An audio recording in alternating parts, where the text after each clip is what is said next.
Warning, this is how I personally complete each project. I do have some mechanical and electrical knowledge. Use this video at your own risk. I am not and will not be responsible for any damage that may occur while you attempt to repeat as I do. Always follow all manufacturer warnings and instructions. Consult a professional if you are unsure. DADDYGVILLE'S World.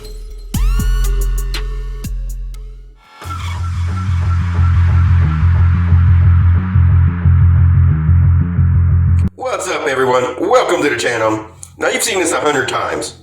You get a new camera system, you get it out of the box, you take your camera and you plug it into the extension wire, video to video, power to power. Then you plug your video wire into your DVR, and the power wire into the power adapter. Then you plug in your HDMI to your DVR, and then into your TV or monitor. Then you plug in your Ethernet cord. Then you plug in your mouse. Now the power cord to the DVR. Then you run it through the setup wizard and update your firmware.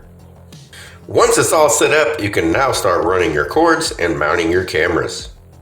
In less than a minute, your system can be hooked up. Now as for your setup wizard and updating your firmware, that all depends on your internet speed. Now I'm not going to show you my real camera setup or locations. That would be stupid on my part. But I have 2 cameras left out just for this video. Now let's talk about some issues and fixes.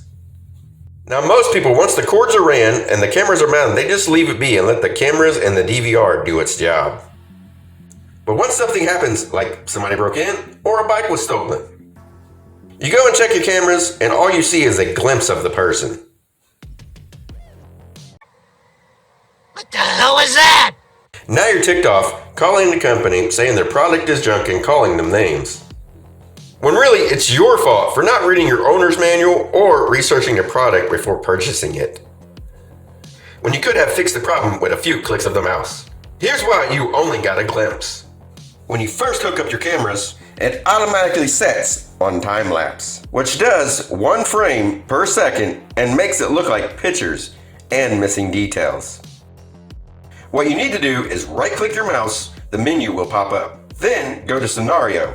This menu will pop up. Now here's where you would change it from time-lapse to continuous record. Next, mark Motion Detection and Human Face Detection. Then hit Apply. Also in this menu, see where it says Push? If you checkmark it, it will send notifications to your phone faster of said camera marked, but does require the internet to be hooked up to the DVR 24/7. Now you see where it says Light? If you checkmark it, every time something gets around the camera, the light will kick on. Now Recording Area. Click on Set Area. A screen like this will pop up. Now I've already pre-marked it to show what it does. But to add more marks, just left-click the mouse.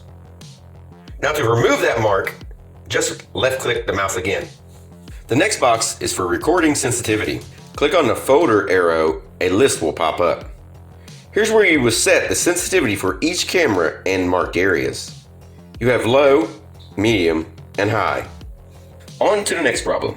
I've seen people complaining about their night vision, saying their cameras are great during the day, but useless junk and don't work at night. But their cameras are set up like this, as you see here.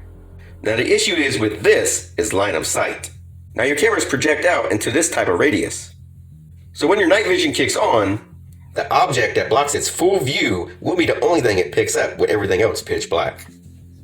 Now here's a few fixes. You can adjust the camera so it works properly by loosening the elbow screw. Now if you want a better angle without showing your neighbor's place, you can build an extension. But doing as I did, you will void your warranty. Now let's disassemble my camera and make the extension.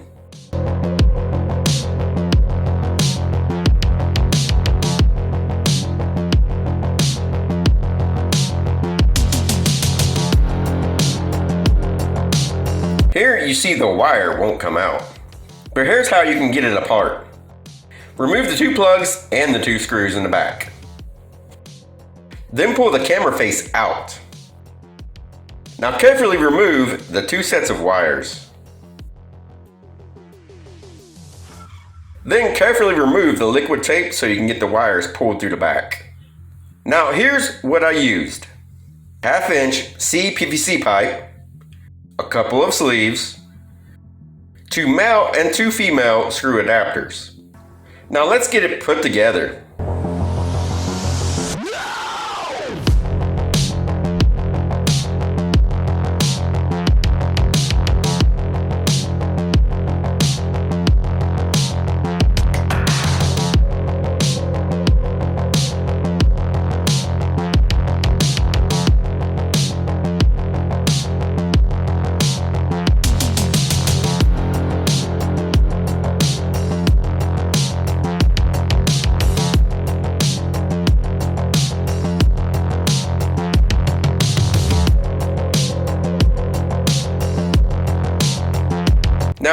if you disassemble your camera, put it back the exact same way and get some liquid tape to put back in there.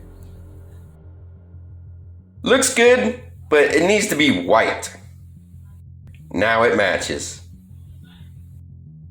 Now if you want more cameras, they come in a set of 2 for $80 and some change. Now if you don't know what kind of camera you have, just go look at your existing cameras. There should be a sticker on the bottom and that'll tell you the model. It comes with 2 cameras, 2 60-foot wires, hardware, another 4-plug adapter, instructions, and more stickers. Now if the 60-foot cable isn't enough for you, you can always buy splitters. Or you can get the 100-foot on BNC cable with an adapter. Also, what I did was wrap all my connections with electrical tape for a little more protection. Now this system does a lot more, but I'll let you learn that on your own. Now as for the Wi-Fi system, in order for them to work properly, your internet has to have 3 megabytes up and download speeds at all time, with a range of 300 feet, so they say. And if your internet goes out, so does your camera system. But I've seen a lot of people having issues with the Wi-Fi systems. But the system I have, it stays on unless my electric goes out. Then it's got 2 hours. So I'll stick with the cable system.